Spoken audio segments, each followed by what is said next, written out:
Well, good morning. Hope you're doing well. For those of you that don't know me, most of you do, but my name is Jonathan Sharp.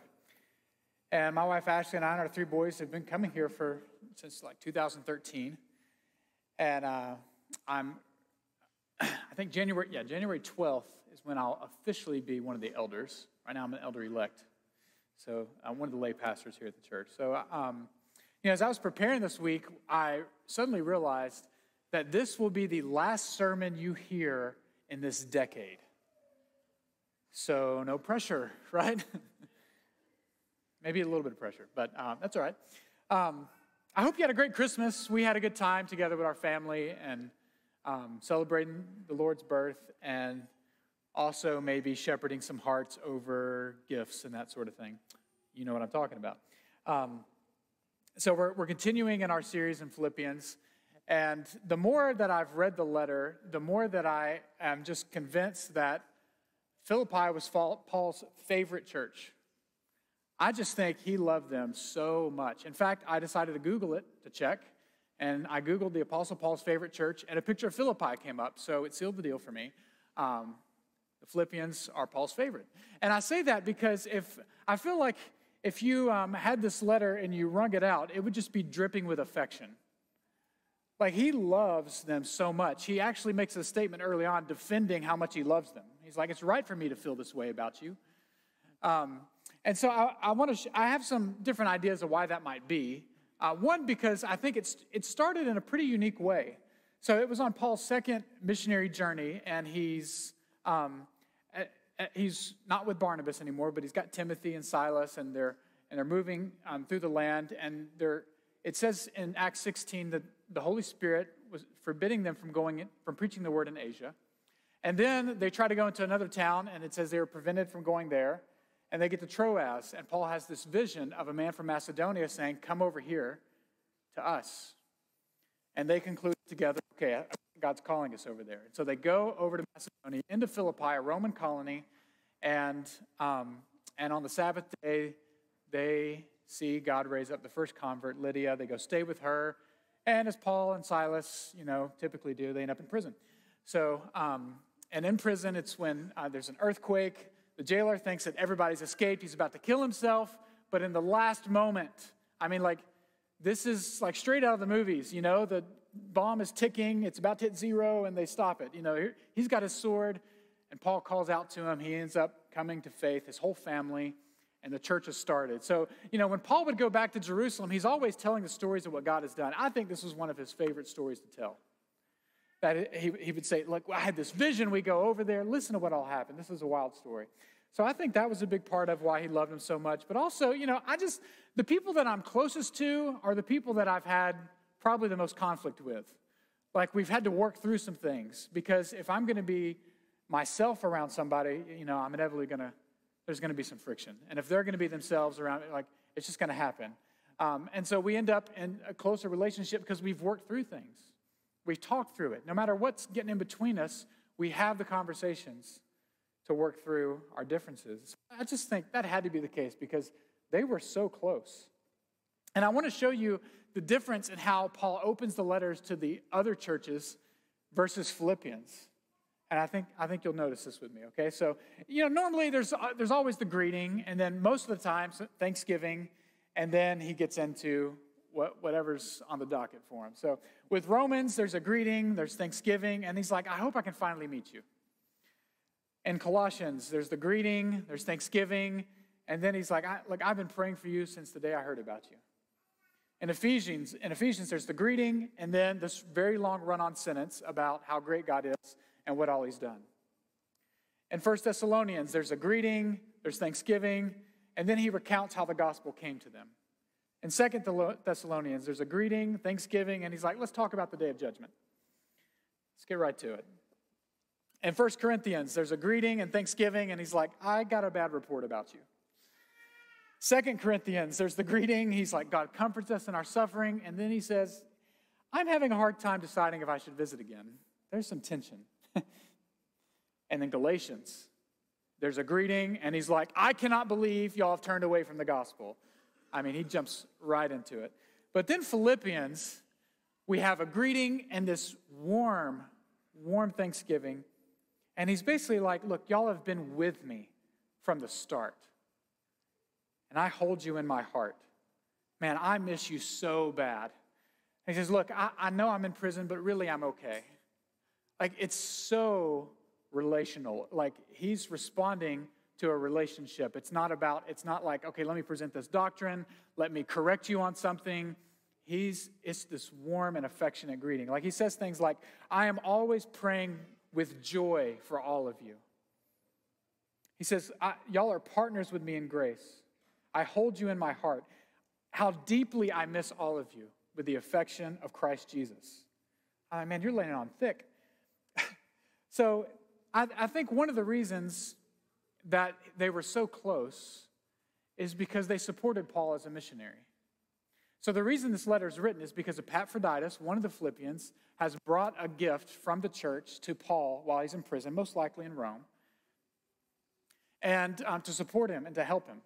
And they were concerned for him. And so that we see Paul responding to their concern for him in his letter. And we learned this isn't the first gift that they've sent to him. When he was in Thessalonica, they sent a gift. Because at times, Paul would be a tent maker so that he could support himself on his missionary journey, so he could have food on the table. But whenever he received a gift, he turned his full attention to the gospel. And that's what he wanted to do. That's where his heart was. And so when the Philippians would support him in this way, it meant so much to him. And look, I can personally attest to this fact, okay? So Ashley and I have been on staff with Cru for a decade, and we're missionaries with them. We're co-leaders of the middle and high school ministry here in Chattanooga. And so there's a lot of people that help, some of you in this room that help support us in the work that we do. And it means a lot to us. And especially I think about, there's some that have been with us for the full 10 years. And I mean, through thick and thin. And they're like, hey, if you've got a need, please let us know. And so there's one family in particular I can think about. I know where I was at least 4 times where I called him on the phone and I told him what was going on with us. And he said, hey, we're going to help. And it was something beyond like just, hey, we believe in what you're doing. It was, we love you and we want to help. And we believe in what you're doing. And it's just, I would say this, and if you spoke with this man too, he would say the same thing. Like, he's got a special place in my heart because of how much they've cared for our family through some really challenging times. It means a lot. So I think that's certainly at play and why Paul loves this church so much. So we'll just touch on the first part where he gets into his letter. Again, it's this relational response. And there's the first part where he's kind of just responding to them relationally, and then he gets into something, and that's where we get caught up to today, which ends in chapter 2, verse 18. But as he's talking, like he knows they're concerned about him being in prison, so he responds to that. He's like, look, really, I want you to know I'm okay. In fact, what's happened to me has really served the gospel. It's advancing the kingdom. And I like following Paul's thoughts. Like, as he thinks of stuff, it's like, let me comment on that. Oh, let me comment on this as he brings it up. And so he starts talking about how his imprisonment is really encourage others to share the gospel. And he starts thinking about those that are trying to preach Christ because of selfish ambition and not sincerely, thinking that they're going to cause him trouble in prison. But he's like, hey, that's great. They're preaching Christ. And so he's like, well, I'm on the subject of, things that are meant for evil that God uses for good. I'm going to keep rejoicing because even if I am executed, even if this trial doesn't go the way that I hope it will, and the way I really think that it will, Christ will be highly honored in my body, whether by life or by death.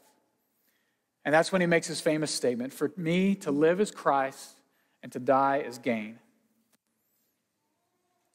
And so he kind of runs on through that, like going back and forth, like I don't know which I'm going to choose because dying and being with Jesus, that's way better.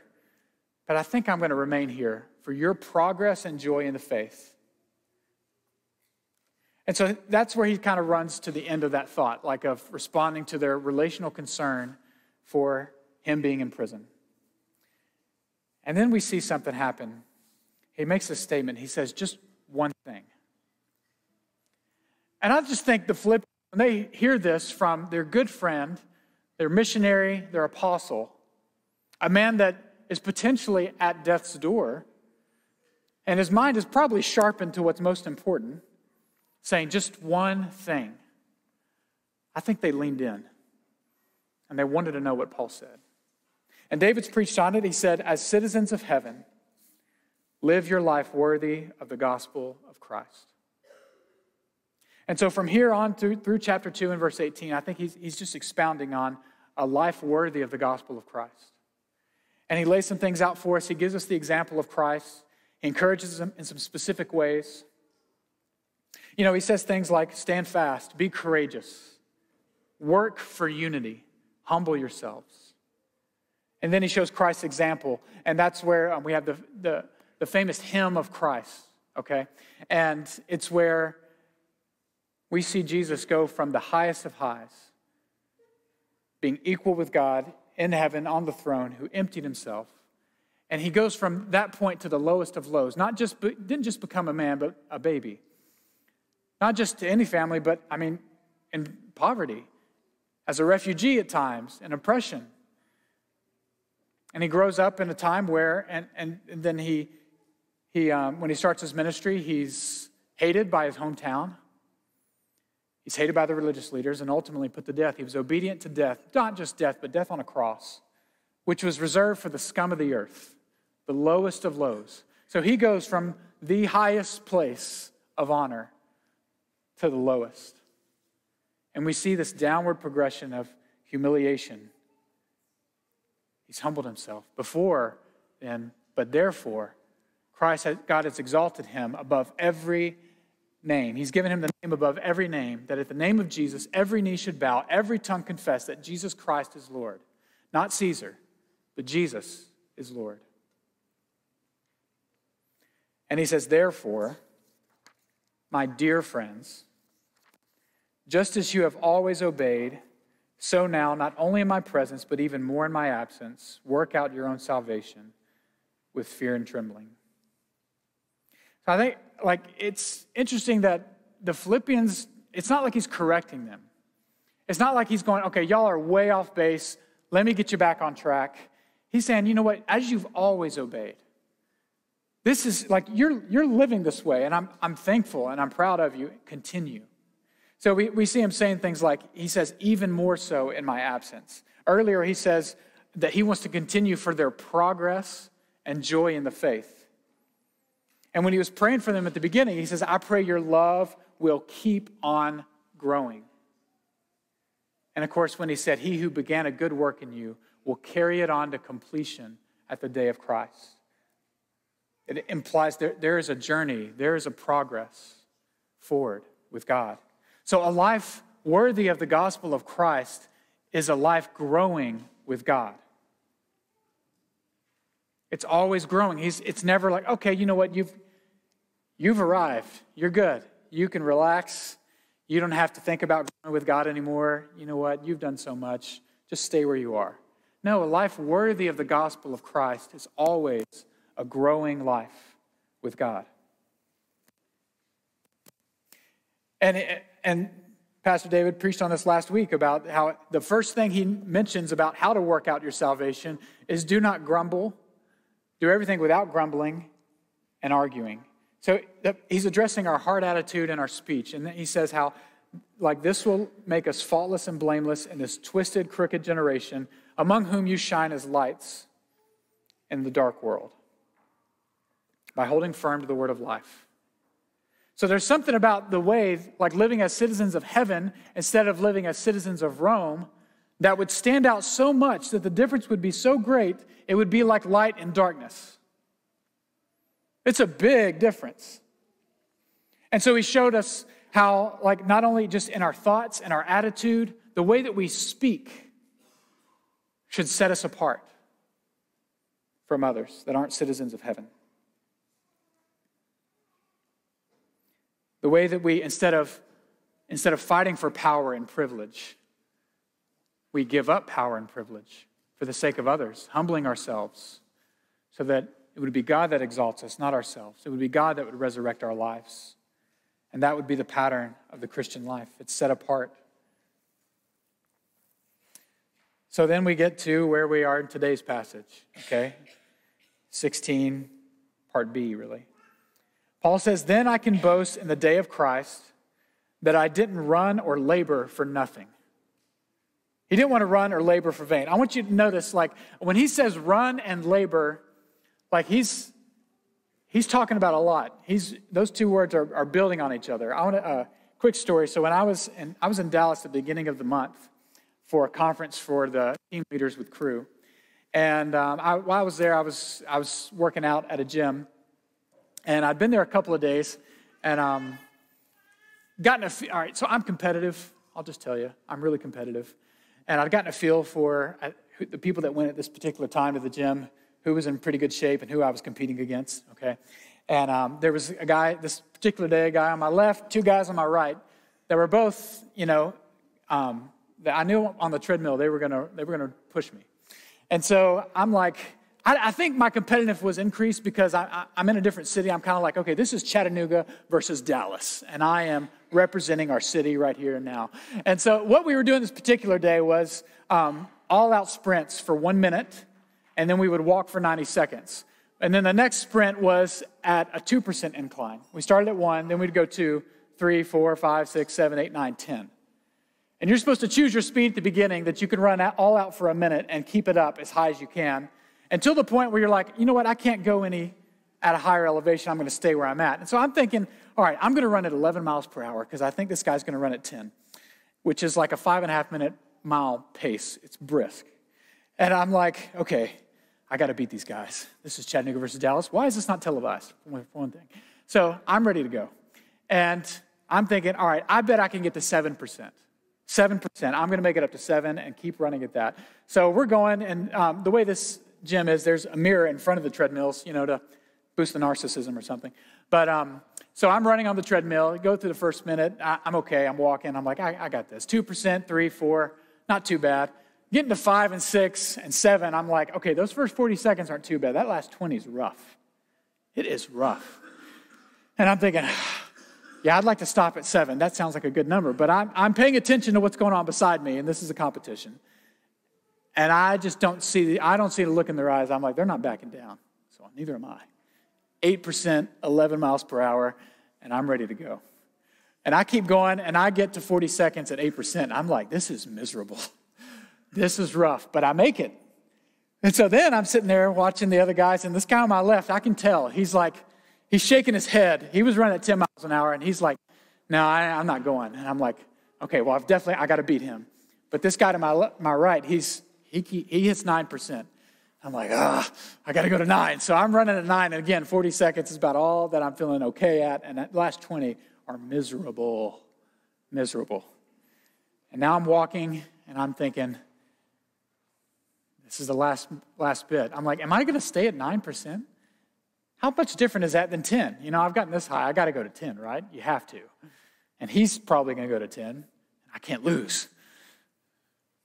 So I push 10 miles an hour, or 10% on the incline. He does too. And I'm running, and I'm miserable. And at about 40 seconds, I see him stop his treadmill. And I'm like, yes, I beat him. I'm going to keep going. And the last 15 seconds, this is a little bit ridiculous. I'm a little bit intense, okay? So at the last 15 seconds, I'm literally going, I'm screaming, and I'm trying to finish on this hill. And I get to 1 minute, and I hit the emergency stop, and I grab the rails, and I'm on the floor on the treadmill with my feet up like this. And, I don't know what others thought about me at that point. I didn't care because that was it. I got nothing left for that day. Like, I'm good for nothing else. I just spent every last bit that I had. That is exactly where Paul is in this moment. I don't want to run or labor in vain. He has given everything he's had, not just for a workout, but for decades, fighting for the faith of the gospel, living a life worthy of the gospel of Christ, sacrificing his life to move the gospel forward, to love people, tell them the truth about who God is and what he's done for them. He's spent everything he's had. He's given his all. And he doesn't want to do it in vain. He doesn't want it to amount to nothing. I want you to look at another place that Paul's mind goes to. And this is just consistent in all of his letters. And earlier in this letter, his mind goes to the day of Christ. He thinks about it often. And so he's looking forward. He's like, look, if you live this life worthy of the gospel of Christ, this growing life, moving forward with God, continuing on in the faith, then on the day of Christ, I'm going to be so happy. I'm going to be so proud. I can boast in that day because I won't have run or labored in vain. Look, as a missionary, I'm like, Paul, I feel you. I don't want to give all my effort and time and it be for nothing. I don't want to work hard and be like, man, there's nothing to show for it here. I want it to produce something. And so did Paul. And then he basically just says, look, and even if I die, it's okay. In fact, I'll be glad, and I want you to rejoice with me. And specifically, he goes in, he says, but even if I'm poured out as a drink offering on the sacrificial service of your faith, I am glad and rejoice with all of you. In the same way, you should also be glad and rejoice with me. See, the drink offering was it's usually it accompanies a major offering in the Old Testament. And it was a pouring on of wine or oil on or around the sacrifice. You know, when a sacrifice was made, it talks about it being a pleasing aroma to the Lord. So it's just like the finishing touches on that aroma to the Lord. And, I kind of look at this and I'm like, Paul, did you get this backwards? Like, didn't you mean like you're the major offering here and they're like, you're the Apostle Paul. Like, surely you're the major offering and they're just the finishing touches. No, that's not what he says. Again, he loves these people so much. And he's like, look, even if I die, it's just the finishing touches on your life of sacrificial faith. So again, like he's showing us that they're already living a life of faith with Christ. And he wants them to continue, keep growing, keep moving forward. A life worthy of the gospel of Christ is a growing life with God. So what do we do with this? I think we need an illustration. Boys, I need you to come up here. Come on. We need to illustrate this some way. So,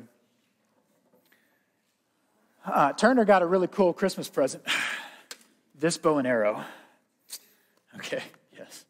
And I've got a couple other things we need to bring out. We got to turn. You ready? Okay, so here's what we're going to pretend, boys. There's nothing else in there. Thanks for checking.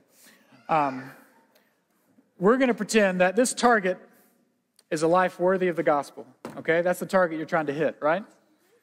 All right. Now, but there's different ways that we all handle this one life that we've been given, our one arrow as a citizen of heaven. I know there's more here. Those are just for show. So you get one arrow. You get one life to live, Eli. Did you know that? You just get one, buddy. So look, so you're going to help illustrate what we do with this life that we get to live as a citizen of heaven. You remember what you're supposed to do? I'm supposed to. Shh, don't tell him, just show him. You remember? Okay, here you go. Here, I'm giving you your one life as a citizen of heaven. What do you feel? Scared. You're nervous? You're scared?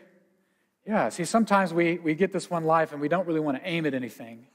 What if I miss? What if I don't know what to do? What if I blow it? I don't think I want to try because I'm too scared I'll fail. Good job, buddy. You did a good job being scared. Okay, now AJ, you're going to illustrate something else. You ready? Okay, so for you get this one life as a citizen of heaven. Okay, but you don't really care about the target. You just want to shoot it wherever you want to. Yeah, can I choose this one? You like that arrow better? Yeah. This one gets stuck. Okay, this one. Good. I'm glad you know that. That would have ruined the illustration. Okay, so you just want to shoot it wherever you want to, okay? Okay, don't tell me. Just shoot it wherever. This might be a little more interactive than you bargained for. All right, but go. It shoots up to 100 feet. Yeah. Good job, buddy. Hey, but look. Wait. So you shot it, but you didn't hit the target. That's the target. Yeah. So see, sometimes, like, we just want to do what we want to do. We're just going to aim our life at whatever we think is right and good.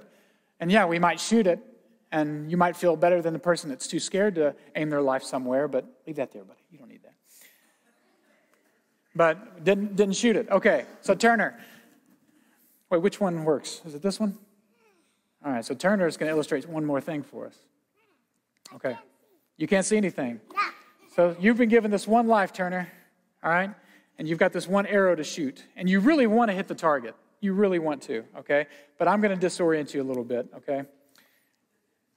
All right, so you don't know which way you're going. Let's do it. Let's do it big. Okay. All right, AJ and Eli, come over here. All right, Turner. Shoot where you think the target is. Okay.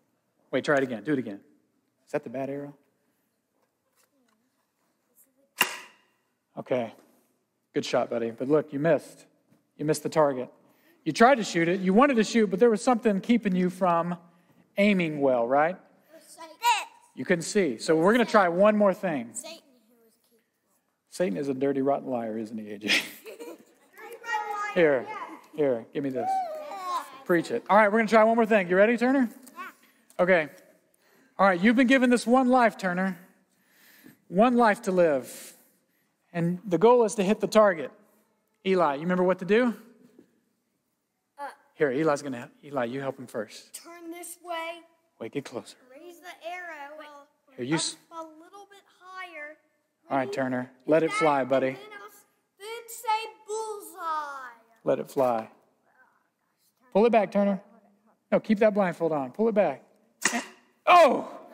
So close.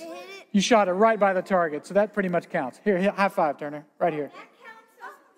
Hey, I'm right here. Forget the high five. That's like a house rule, dude. No one's denied a high five. Shoot it.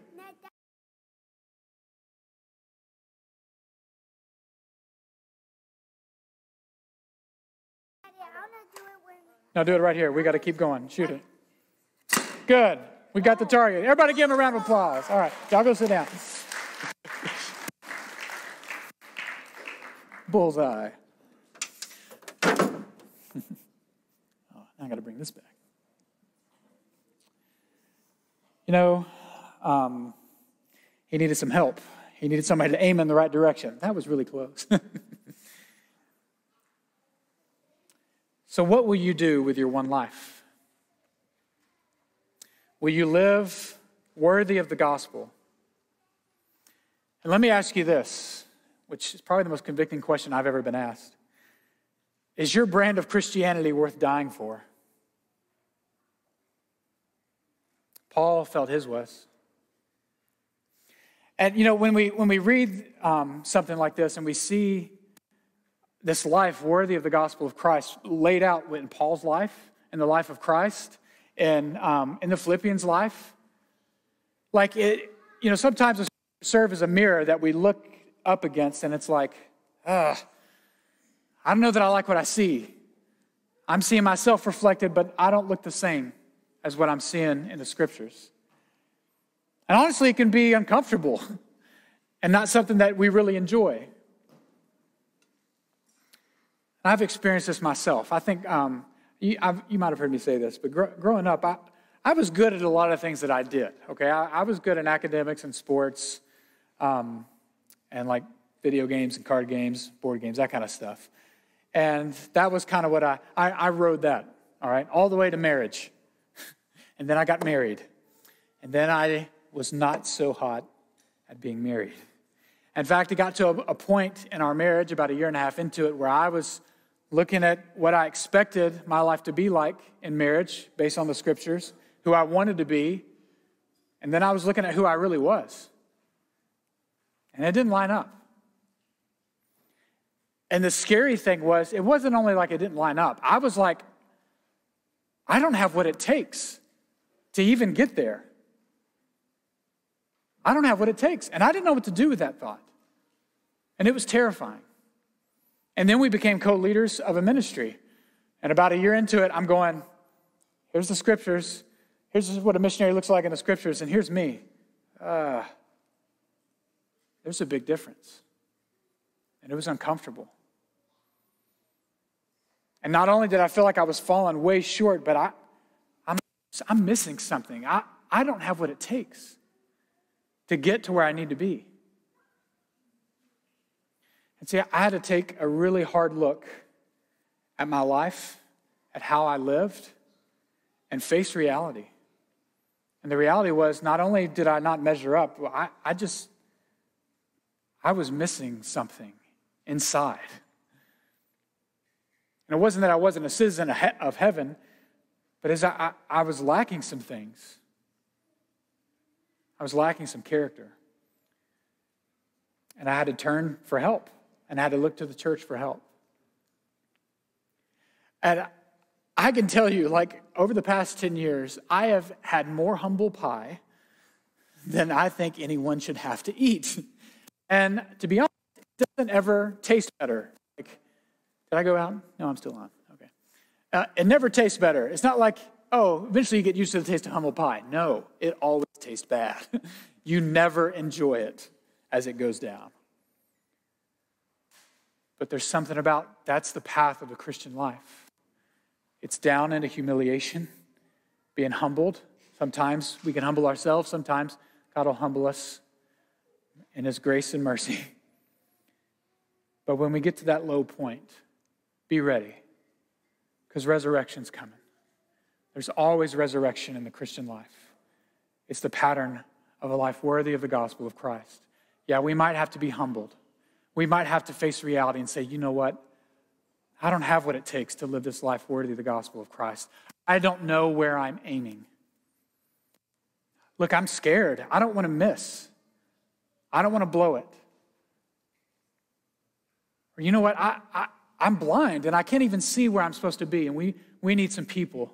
And this is what I was fortunate enough to get, was some people that could stand me in the right place, could hold my arms in the right direction and say, this way, Jonathan, this way. And it began to put something into me, God's grace into me from his people, that built me up. Not to a place where I've arrived, just like Paul says later, not that I've arrived there, but to a place where, for me, the test was, does my wife see that I've grown? Because she's really honest with me. And when I got to a point where she said to me that she respects me as a husband and thinks I've grown so much, I'm like, thank you, Lord. That's the place I needed to be. When my wife and my team with Crew would commend me as a leader, that's just God's evidence of resurrection hope in my life. I didn't do this, but he brought me to a place where I was humbled, made me take a hard look at myself. And for a guy who is, growing up, my countenance depended on people's view of me. Do they see me as somebody that's good at things? I mean, that's why I'm telling you a story about me running this on a treadmill. You know, I want you to be impressed with me. Let's be honest. But if my whole countenance depends on that, if I lose that, I don't know what to do. And so taking a hard look at myself and saying that I fall short, it's not something that's easy to stomach. It's humble pie. What will you do with your one life? Will you aim your life to live a life worthy of the gospel of Christ? Is your brand of Christianity worth dying for? You know, look, let's be honest. There's a strong likelihood that you'll forget these questions by the new year. Right? Just the cares of the week will choke it out. It's pretty easy. Or maybe you'll be too afraid to take that hard look at your own life and in the direction you're aiming. Maybe you won't be willing to face reality. But let me tell you, as a pastor and overseer, if you're looking into the mirror of the scriptures and you find yourself lacking, it's okay. It's okay. Because God will build you up. He will grow you to help you live a life worthy of the gospel of Christ. And don't be too prideful to ask for help. Take a hard look this week. Am I living a life worthy of the gospel of Christ? And you might find yourself, not only that you're lacking, but you're like, I don't think I have what it takes. I've tried over and over again. I'm missing something. That's okay. Ask for help. We need those around us to say, hey, let me help you see. Maybe you're not even sure how to answer the question. I hope you have some friends like I do that you can go to and say, hey, where am I at? How am I living my life? What do you see? I hope you've got friends that are willing to be honest with you and tell you some hard things if they need to. I have those friends. And again, humble pie never tastes good, but man, does it nourish my soul. What will you do with your one life? Will you take a hard look, face reality, and ask for help? Church, live your life worthy of the gospel. Let's pray.